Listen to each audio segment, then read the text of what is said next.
Hello दोस्तों, और एक बार फिर से आपका स्वागत है मेरे YouTube चैनल सामूहिक चेतना पर। और मैं आपके साथ शेयर कर रहा हूँ you can heal your life book, जिसे लिखा है लुइस एल्हे ने।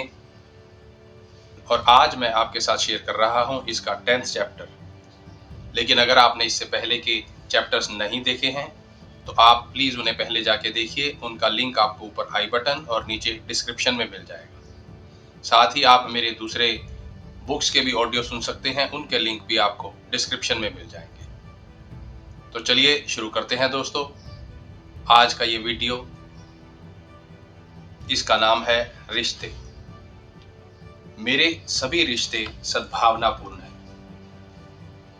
ऐसा लगता है कि सारा जीवन रिश्तों पर आधारित है। हर किसी चीज के साथ हमारा रिश्ता होता है।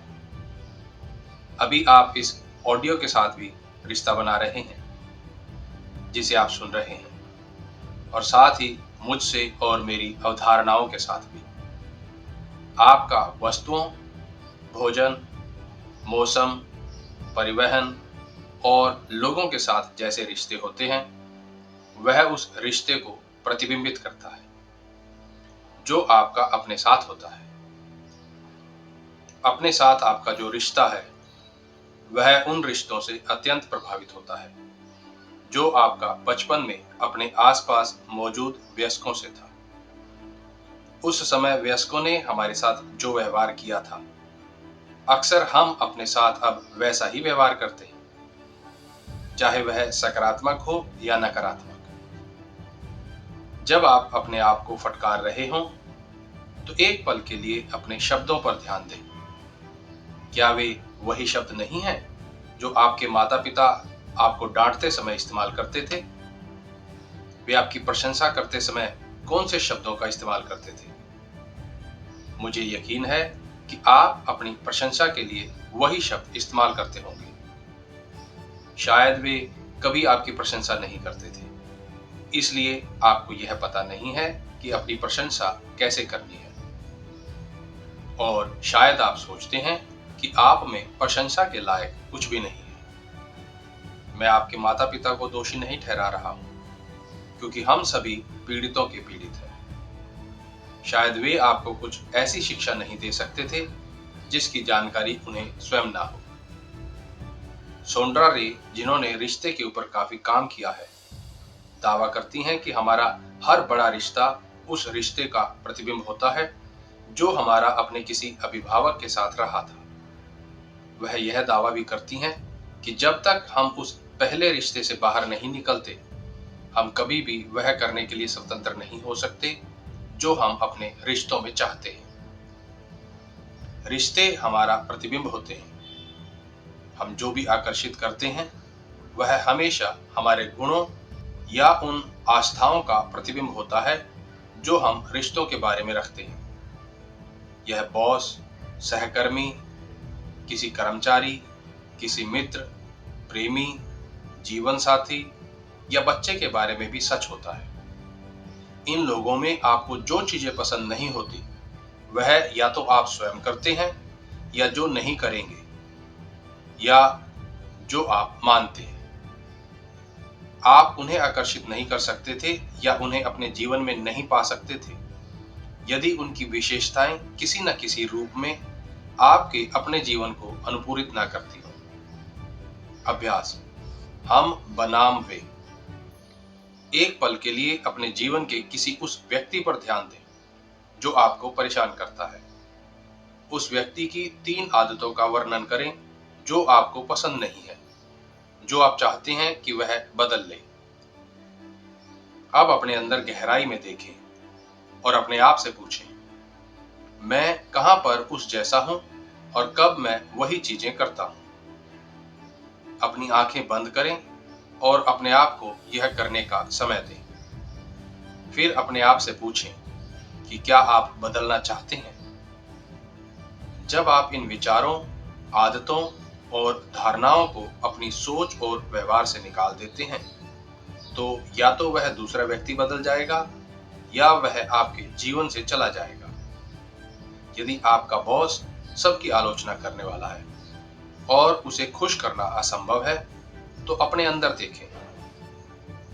या तो आप किसी न किसी समय वैसा करते हैं, या आपकी यह धारणा है कि बॉस हमेशा आलोचना करते हैं और उन्हें खुश करना असंभव होता है। यदि आपका कोई कर्मचारी ऐसा है जो आदेश का पालन नहीं करता या अनुसरण नहीं करता, तो देखिए कि कहां पर आप इस तरह का व्यवहार करते हैं और उसे त्याग दें। किसी को नौकरी से निकाल देना काफी आसान है, वह आपके दृष्टिकोण को ठीक नहीं करता। यदि आपका कोई सहकर्मी सहयोग नहीं देता या टीम का हिस्सा नहीं बनता, तो देखिए कि आपने किस रूप में इसे आकर्षित किया है। आप कहां पर सहयोग नहीं करते। यदि आपका कोई मित्र भरोसे के लायक नहीं है और आपको निराश करता है, तो अपने भीतर झांकें। आप अपने जीवन में कहां पर विश्वास के योग्य नहीं हैं और आप कब दूसरों को निराश करते हैं। क्या यह आपकी धारणा है? यदि आपका प्रेमी उदासीन है और स्नेहिल नहीं है, तो यह देखें कि क्या आपके अंदर ऐसी धारणा है जो बचपन में अपने माता पिता को देखने से आई हो और कहती हो, प्रेम उदासीन और प्रदर्शन न करने योग्य होता है। यदि आपका जीवन साथी हमेशा तंग करता है और सहयोग नहीं देता, तो फिर से अपने बचपन की धारणाओं की ओर देखें। क्या आपके माता पिता में से कोई तंग करने वाला और सहयोग न करने वाला था? क्या आप उनकी तरह हैं? यदि आपके बच्चों में ऐसी आदतें हैं जो आपको परेशान करती हैं, तो मैं गारंटी देता हूं कि वे आपकी अपनी आदतें हैं। बच्चे अपने आसपास के वयस्कों की नकल करके ही सीखते हैं। अपने अंदर इस आदत को साफ करें और आप पाएंगे कि वे खुद ब खुद बदल जाएंगे। यह दूसरों को बदलने का एकमात्र तरीका है। पहले अपने आप को बदलें, अपने दृष्टिकोण को बदलें और आप पाएंगे कि वे भी भिन्न थे। दोष देना व्यर्थ है। दोषारोपण केवल हमारी ऊर्जा नष्ट करता है। अपनी ऊर्जा अपने पास रखें। ऊर्जा के बिना हम परिवर्तन नहीं ला सकते। असहाय पीड़ित अपना समाधान नहीं खोज सकता। प्रेम का आवाहन। प्रेम उस समय आता है जब हमें उसकी उम्मीद नहीं होती, जब हम उसकी तलाश में नहीं होते। प्रेम के पीछे पड़ने से हमें कभी सही साथी नहीं मिलता। यह केवल चाह और असंतोष उत्पन्न करता है। प्रेम कभी हमारे बाहर नहीं होता, प्रेम हमारे अंदर है। इस बात पर जोर ना दें कि प्रेम तत्काल आ जाए। शायद आप उसके लिए अभी तैयार नहीं हैं, या आप अपने प्यार को आकृष्ट करने के लिए पर्याप्त विकसित नहीं हो पाए हैं। किसी को पाना है, सिर्फ इसलिए किसी से रिश्ता न बनाएं, समझौता न करें, अपने मानदंड स्थापित करें। आप किस प्रकार का प्रेम चाहते हैं?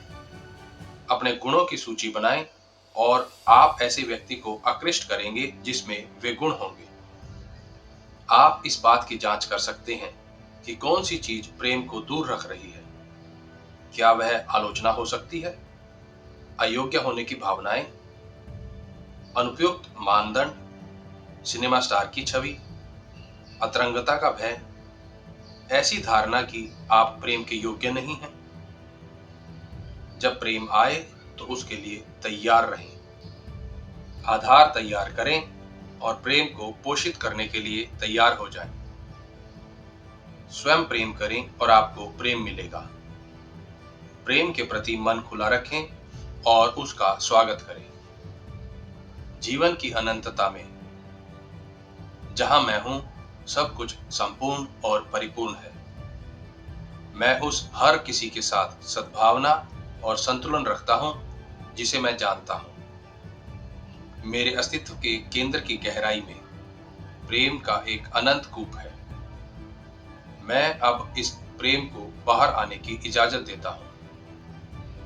यह मेरे हृदय, मेरे शरीर, मेरे मन, मेरी चेतना, मेरे अपने अस्तित्व से भरा हुआ है और मेरे अंदर से सभी दिशाओं में फैलता है और कई गुना होकर मुझ तक लौटता है। मैं जितना अधिक प्रेम अपनाता और देता हूं, उतना ही अधिक देने को होता है।